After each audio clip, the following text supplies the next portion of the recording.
About what you say to the young ladies about potential and realizing their potential and being all that they can. In fact, this is a two-part. I'd like both of you to answer that question, but from the organizational standpoint and then from the practical standpoint, talk to me about potential and talking to young ladies about that and them realizing or growing into their potential. Right. So most of those messages are going right to the big sisters, talking about these girls. We're saying there's nothing wrong with these. There's nothing wrong with the girls that we serve, right?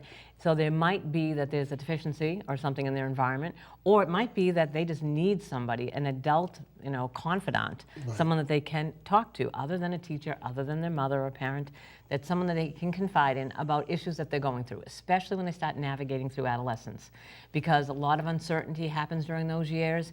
They start getting peer pressure, and so they need that somebody to go to. So we're doing the training for the big sisters. Before you become a big sister, you go through an all-day training session, and it's about your role being, not a parent, not a relative, you're not a tutor, you are a confidant, you're her friend. But there'll be times when there is certain information that you do need to share with the mother or the organization if there's anything in terms of her safety. But beyond that, it's really the relationship between the big sister and little sister. So we talk about, from a very strengths perspective, that really you take what the girl has and you just make sure that you polish that diamond inside, that you give her opportunity, that so she's the best that she can be. And it's not in sort of, how you see that girl, it's how she sees herself, and help her see that in herself. So it's very much, a lot of times people think, well, a big sister, I don't have the skills, I don't have, the knowledge, but it's not about that. It's about listening. It's about, feeding back what you hear. It's about getting her involved in things that she's showing that she's interested in. It's not really changing her, it's bringing out the best in her. And that's what I want to ask you about. So with all of that said, as kind of a backdrop, how do you actually bring out the potential in your little sister? Well, I'm very fortunate that Blessed Meaty is very, very intelligent. She likes math, and she's very inquisitive. And I'll give you a good example of how I was able to, hone in on what her potential is and her intelligence level. Big sister does a lemonade day event where you have to build a business. And I took it very seriously with her. I said, we need to sit down, we need to make a plan, we need to find out how much money you have to spend on the lemonade and the this and the that. We wrote it all down. She had to understand what the word entrepreneur meant. She had to understand that as a business, we needed to do certain things in order to get the customers. It was a huge, huge undertaking, and it was just a lemonade day stand. And after that was all done, and we wrote a jingle. We had uniforms. Can you be my mentor? Yeah, she's amazing. Yeah. We had a lot of fun doing it. I know we had if they bought a lemonade, they got a free cookie, and she understood that she could give those cookies away free because she paid a certain amount for them, and she was going to make the money back on the lemonade. It was a huge undertaking for us, and she really excelled in that environment, to the point that the next summer she's like, I'm going to open my own lemonade stand with my sisters. And they did. I think they made more money than we did. And I was able to see the things that she was good at, and she's not shy. So I'm like, okay, do you think we should do this? She'd be like, I don't know. And we talk about it. We talked about the business, and she loved it. We made a lot of money. And part of the Lemonade Day program was that she had to give back to charity. And I said, and I was her employee. So I said, listen, I'm an investor. I invested, but I was also her employee. So I've been like, all right, what are we going to do now? And she'd tell me. So I put her in the position that she had to make a decision and tell me what to do. So we made all this money, and part of it was you had to give back to a charitable organization. And I said, all right, who are we going to give back to? And I said, you can give to Big Sisters, you can give to this place, you can give to this place. She's like, I'm going to give to Big Sisters because I want another little sister to have a big sister too. And that just was, it makes my heart like pound. I gave her the options, and she picked the one I wanted her to pick on her own. Right. So you helped her realize her potential, and then she put her arms around that and wanted to take it a step further, take it beyond your tutelage, so to speak.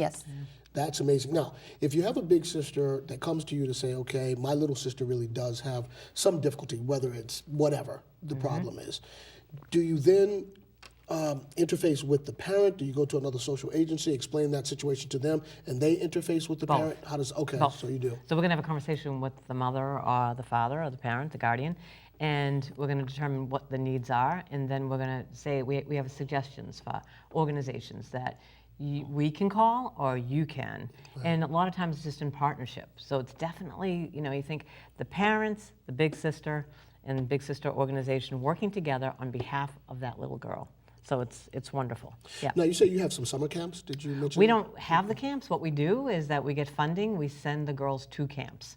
So we are in partnership with organizations, camps in Maine and New Hampshire, and who will accept, say, 10 little sisters, and then we'll go out and we'll make those opportunities available to them. Yeah. Bless Media and I went to camp last summer. That was. Oh, so the big sister goes to camp? Yeah, I went with her. Yeah, it was a. Is it a day camp or is Depends on the camp. Okay. We were there overnight for a weekend. Was it Fleur-de-Lis? It was Fleur-de-Lis it in was New a Hampshire. weekend, and it was fun. I'd never been to a camp like that myself, Okay. and it was fun. Well, what kind of things did they do at this particular camp? We did archery, we did riflery, we did pottery. Okay. They kept you busy. Yeah, they kept us busy from morning till night. We were square dancing. Oh, no, that's great.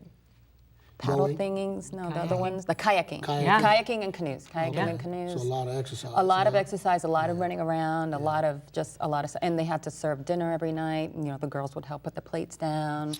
There was singing. It was a lot of fun. It was a lot of fun. And what that does, though, too, is that now they've had these shared activities. They could do them again. They could go kayaking again, or they're going to talk about the experience, right? Exactly, right. Yeah.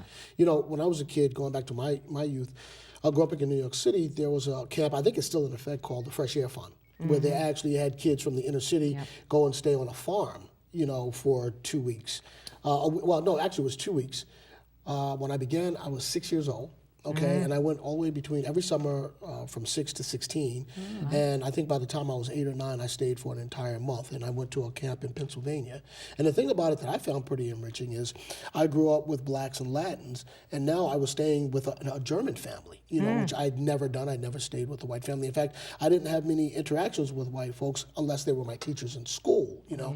And so this was taking me, talk about outside of your comfort zone. This was way outside of my comfort zone, but it was also one of those experiences that was not only empowering, but it taught me a lot about the bigger picture, about the world, you know, and that although we may look different, we are all basically the same. You know, we have the same likes or dislikes. You know, I mean, you understand what I'm saying, that there's a variety on that, but a variation on that rather. But I thought that camp experience was great. And the thing that I found is after being on a farm for a month in the summer, when I got back to what we call the concrete jungle in New York City, I was more uncomfortable when I came back because of just all of, you know, everything is rush, go, so congested. And we have some family in New Jersey, and so I would spend the rest of the summer in Montclair in New Jersey. But I thought that was good for a couple of reasons. One, exposed me to an entirely different group of people, but it also kept me out of the city in the summer when things can get crazy, you know, particularly when mom was away working and that sort of thing. So I think camp is just a great experience. And what you folks are doing, you know, not only with the camps, but with enriching these lives is going to have such an impact, you know. Do you ever talk to your young sister, your little sister, about some of the difficulties when you referenced bullying a little while ago? What we're finding at the Sheriff's Department is young ladies are starting to engage in aggressive activity, you know, criminal activity, not as much as the guys, but heading in that direction. Is she old enough to see that, clearly, one, that's the bad way to go, but is she curious about what's going on with that dynamic? I'll explain to you how the bullying situation came up with Les Media and I. I picked her up and I'm like, hey, how was school? And she said, oh, I did this, I got a good grade on this. You know, we always talk about grades and, you know, whether she likes her teachers or her classmates. And she said, oh, well, there was this little girl in my class that was being bullied by this other girl. And I was like, oh my God, I don't know what to do. I don't know what to do. But before I let her finish, and she said, well, this is what I did. She said, I went to the principal and I told the principal, and I don't care about that, you know, snitching thing. I told on her and now it's all resolved. And I'm like, oh my God, thank you. Wow. She handled it herself. Wow. She's got really good leadership skills. I didn't have to do anything. Wow, she handled it herself. She's in student government at the new school.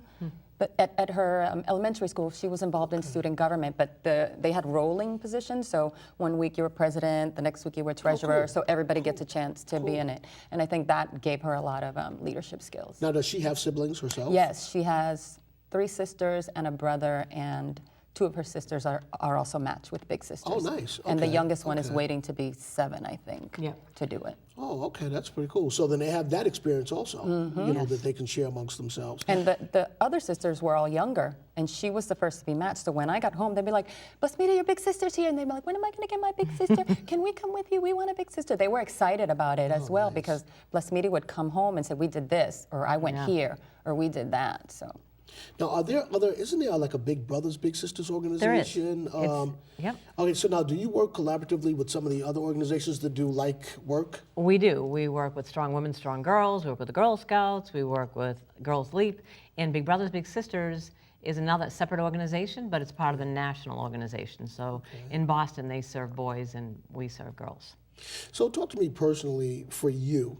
What does this mean? You know, this work that you do and, you know, how it enriches your life. Yeah, I feel lucky, really fortunate to work at Big Sister. Having grown up in the city and still living in the city, it's a dream job for me in terms of being able to affect so many lives through the work that I do. 2,600 girls, having the impact of having a big sister, someone that believes in them, guides them, is there for them, means a ton. I hear story after story from these little sisters. You know, Evelyn says that, you know, that her little sister is so smart and this and that, but I've seen her change over the time. Her little sister become more confident because Evelyn believes in her. I listen to the way that Evelyn talks to her. And we have this big event, you know, every November where we get little sisters to talk on stage in front of 500 people. Well, from one year to the next, I saw a change in her confidence in being able to get up on stage and actually talk about being a little sister. So every day, like I said, I hear those stories. I hear the stories from Big Sisters as well, and from staff who we share the stories internally. We have pictures all over our office of Bigs and Little Sisters, the ones that have been matched, and we talk about them. So it's really integrated into the organization. You have to come and visit us to meet some of these big and little sisters. I would love to. Now, for folks that want more information about becoming involved with your organization, how do they get involved? They can go online at bigsister.org, or they can call us at 617-236-8060. And somebody in our recruitment department will be, talking them through the application process. They'll come in for an interview. They'll be interviewed by one of our social workers, and it's the interview's psychosocial in terms of finding out about the big sister, in terms of her background, where she is in her life, and what her preferences are in terms of what she's looking for in a relationship to make sure that it's the right match. We spend a lot of time up front matching a big and little sister to ensure that it's a long, strong relationship, because the research shows that the longer the relationship goes and the stronger it is, meaning the consistency of those interactions, has the best results. So we want to make sure that we're matching the right big sister with the right little sister and then supporting that relationship. We ask big sisters to stay in the life of a little sister for just 1 year, but the average length of match at Big Sister is over 30 months. So those relationships last, and they last because we have people on staff that are there supporting the big sister, the little sister, and her family. We also offer many activities throughout the year, and we offer ticket opportunities to go to a Red Sox game, Celtics game, so that the big sister doesn't have to spend the money, that we support those activities, and plus Boston is so generous that these organizations supply these tickets for us. So cool. Yeah. We'll give you the last word. Is this all that you thought it would be, or much more, being a big sister? It's much more than what I thought it would be. I get a lot of personal satisfaction from being able to impact Blasmita in the ways that I've impacted her. And a lot of people measure their success based on how much money they make and what kind of job they have and what kind of car they drive. I measure my success in part by how I've seen Blasmita develop and how I see her bring the ideas that she has to life with just a little prodding from me. Beautiful. Well, look, ladies, thanks for coming on today. This has been just fantastic for our audience to hear. We will clearly continue to advocate for your organization and all the good work that you do. And coming from a public safety standpoint, we couldn't thank you enough, because you're truly saving lives and you're doing just some wonderful things for these young ladies and for their families. So thank you so very much. Thank you, Sheriff. Really appreciate for having us. All right, folks, we're going to go to a break. On the other side, we have another exciting and very riveting discussion coming up. So please do stay tuned.